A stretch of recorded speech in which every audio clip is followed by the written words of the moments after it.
Have you ever really stopped to think about what's keeping your feet on the ground? It's one of the most powerful forces in the entire universe, but most of the time, we just take it for granted. It's gravitation.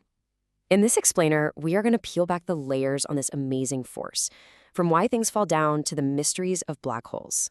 So, let's jump right in. You've seen a picture like this a million times, right? The Earth, with people living all over it, on every single side.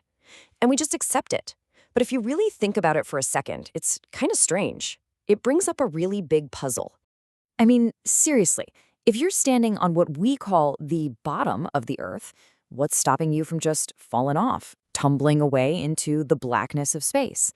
The answer to that question is the key to understanding the force that builds the entire cosmos. And that answer, of course, is gravity.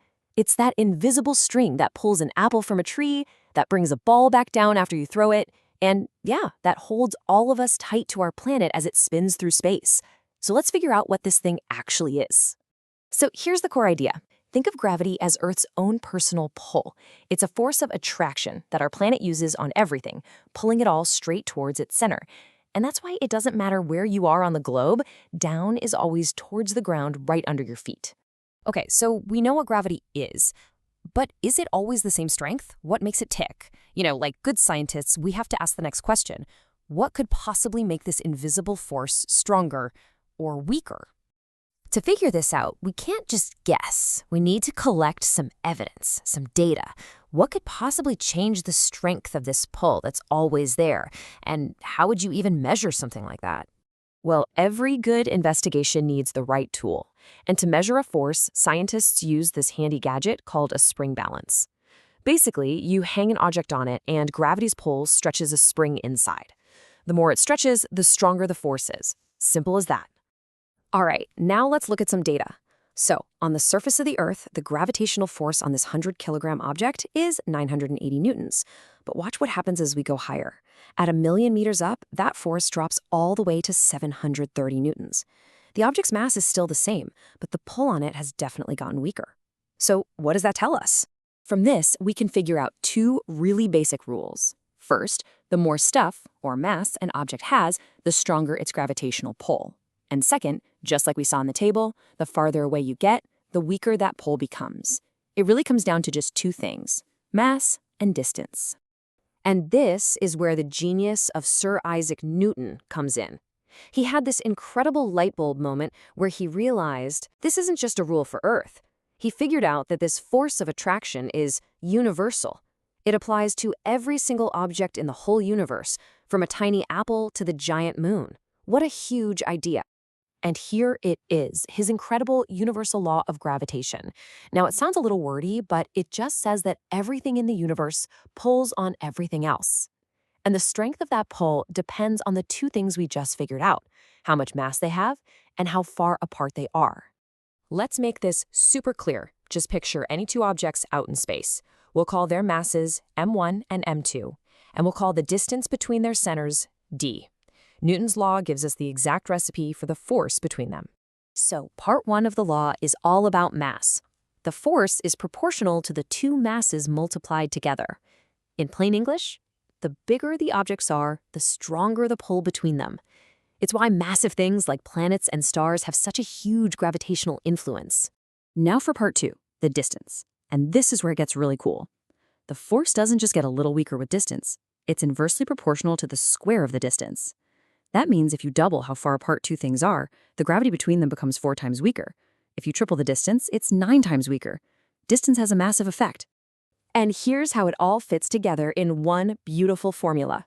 The force, F, is equal to the product of the masses divided by the square of the distance. And to make all the numbers work out, we multiply it by this special number g, the universal gravitational constant. That number is the same everywhere, for everything, which is what makes the law truly universal. It's the complete recipe for gravity. So we've got the law, which is awesome, but what does it actually do to us? How do we experience it every day? Well, that brings us to the two things we feel all the time: acceleration and weight. Because gravity is always pulling, when an object falls, it doesn't just move at one speed, it gets faster and faster. It accelerates. We call this acceleration g. And here on Earth, its value is about 9.8 meters per second squared.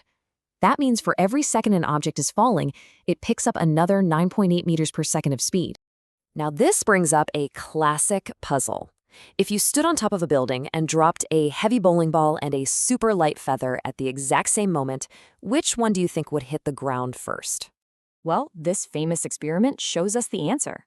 In regular air, of course the coin hits first, but that's only because air resistance is pushing up on the feather and slowing it down. But now, look what happens when you suck all the air out and create a vacuum. They fall at exactly the same rate. It's incredible proof that gravity's acceleration is the same for everything, no matter how much it weighs. And this leads us to a super important point, the difference between mass and weight. Your mass is the amount of stuff you're made of. That stays the same no matter where you go in the universe. Your weight, on the other hand, is just the force of gravity pulling on your mass. And since the strength of gravity, or G, can change from place to place, your weight can change too. All right, let's zoom out from Earth and take this knowledge out into the cosmos. Gravity isn't just about things falling, it's the master architect of the universe. It sculpts galaxies and it choreographs the dance of the planets. A perfect example is our own moon. It has way less mass than Earth, so its gravitational pull, its G, is only about 1/6 as strong as ours. This is exactly why you see those amazing videos of the Apollo astronauts taking those huge floaty leaps across the lunar surface. Their mass was the same, but they weighed a whole lot less. And if you want to see gravity at its absolute most extreme, you have to look at black holes. These are what's left when giant stars collapse. They are so dense and their gravitational pull is so powerful that nothing, not even light itself, can escape once it gets too close. Let's wrap this up with one last question to bring it all home.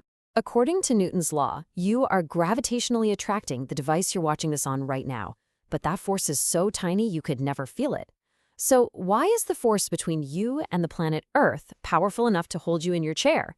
The answer, as we've seen, lies in the absolutely unimaginable mass of the world right beneath your feet.